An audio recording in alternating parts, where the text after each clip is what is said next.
Hey guys, welcome back to the main event. I'm Daniel, and yeah, we're going back to WWF for In Your House 5. Sorry, excuse me. And yes, we're going back to December 17th, 1995, at the Hershey Park Arena in Hershey, Pennsylvania, in front of like 7,000 fans, I think, a little over 7,000.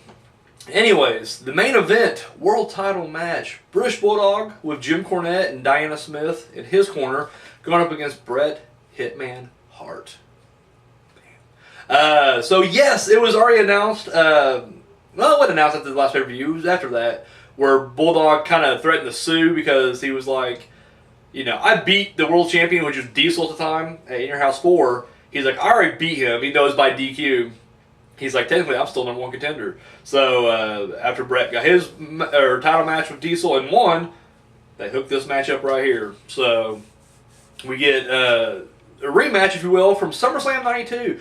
Now they claim here like this is the first time they've wrestled since then. And they really hyped at the fact that this is Bret never beat Davey Boy Smith, and that's going to be kind of the challenge going into this because they've only fought once, and of course, Davey Boy Smith came out the winner. Now, I'm not sure if there's any truth to that. I'm not sure if they had any matches on, house shows or whatnot. But I guess as far as TV goes, then yeah, this is probably the second time they fought. And they tried to play the same dynamic, but it didn't seem like there was as much family drama this time around. Diana Smith kind of, and even that, like. Sorry, excuse me. Diana Smith kind of did the whole thing where, like, they were like last time it was like she was stuck in the middle, and they're like, this time she's clearly on Bulldog's side, and maybe they were in the build of this. I really don't remember, but as far as the match goes, it doesn't look like it as much. Like, it looks like she's just openly concerned for both guys again. Of course, Cornette, an asshole as always, which is what we love about Cornette. And yeah, so Bulldog, and of course I guess Bulldog was wearing the same tights he was wearing the night that that he beat Bret Hart for the Intercontinental title. So that's kind of everything going into this match right here. This match good, solid back and forth match right here. Cornette ends up getting involved, hitting. My favorite scene is my favorite little moment in this match is he hits Hart with the racket like in the throat, and Hart goes back, and then he turns around and like the camera's right there, and he's like. He goes, what are you looking at? I didn't do nothing. I just love that. Like, for some reason, this is more on the personal level, but it just reminded me of my brother. Like, my brother is that guy.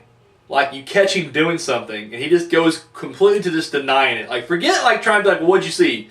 Did you see me do anything? Okay, well, you didn't see nothing. No, he just goes like, I didn't do nothing. Like, I didn't do it. I'm innocent. Like, you watch him, lift something from your room, and you're, looking at him. He's just like, I didn't do nothing. I didn't steal this. Put it back right now. That's him. I don't know. I got tickled when I watched that. Just a funny little moment right there. Man, I'm not sure if WWE had a no blading policy during this time or not. We all know the story about WrestleMania. I think it's 8 when Hart fought Piper. That there was a strict no blading policy there, and 2 people got busted open that night. Ric Flair in his match against Savage, which he got fined for, but then Hart. He bladed during his match with Piper, but they played it off like he got, hit the hard way. And, when I went backstage, Piper was just like, oh man, I'm sorry, I didn't mean to, hit you like that, or whatever the case was. And they never thought anything different. They're like, no big deal, Hart did, accidentally. And I'm just watching this match, I'm thinking, there's no way that he could have, I'm not sure if that was the situation or not, but, there's no way he could have pulled that off. Because, literally, they're outside, Bulldog, knocks into him. And then, when we get back to it, you can see Hart covering down. When he lifts up, there is a pool of blood. Just right underneath him. I'm just like, really?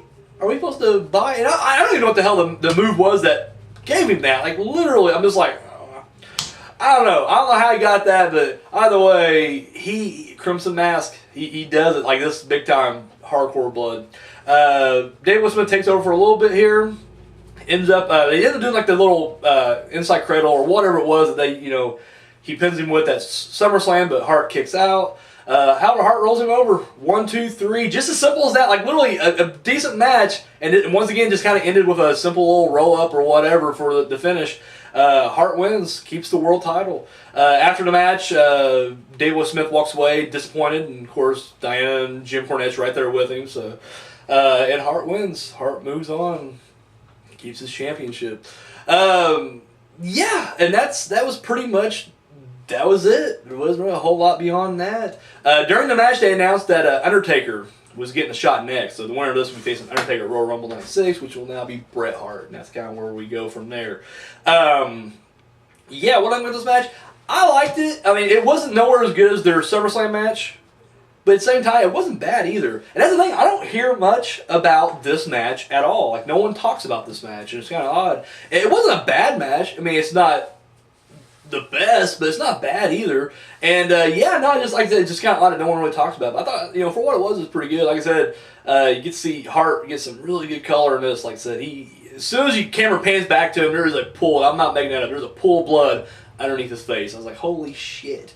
Like, wow, really? But no, other than that, I mean, decent match. Like I said, it was another one of those things where I really wanted more like I want to see Hart either put him in the sharpshooter or, more decide, powder, something, just another little quick roll up is all it was. I was like, okay, fine. I get it. But no, yeah, other than that, I liked it. I was a fan. Thumbs up. Let me know what you guys thought of this main event world title match. Leave those comments in the comment section down below. And guys, tune in tomorrow night. We're going to finally finish off 95, the last pay-per-view of the year, and it is Starrcade 95. Oh yeah. So that's all I got, guys. Thank you so much for watching.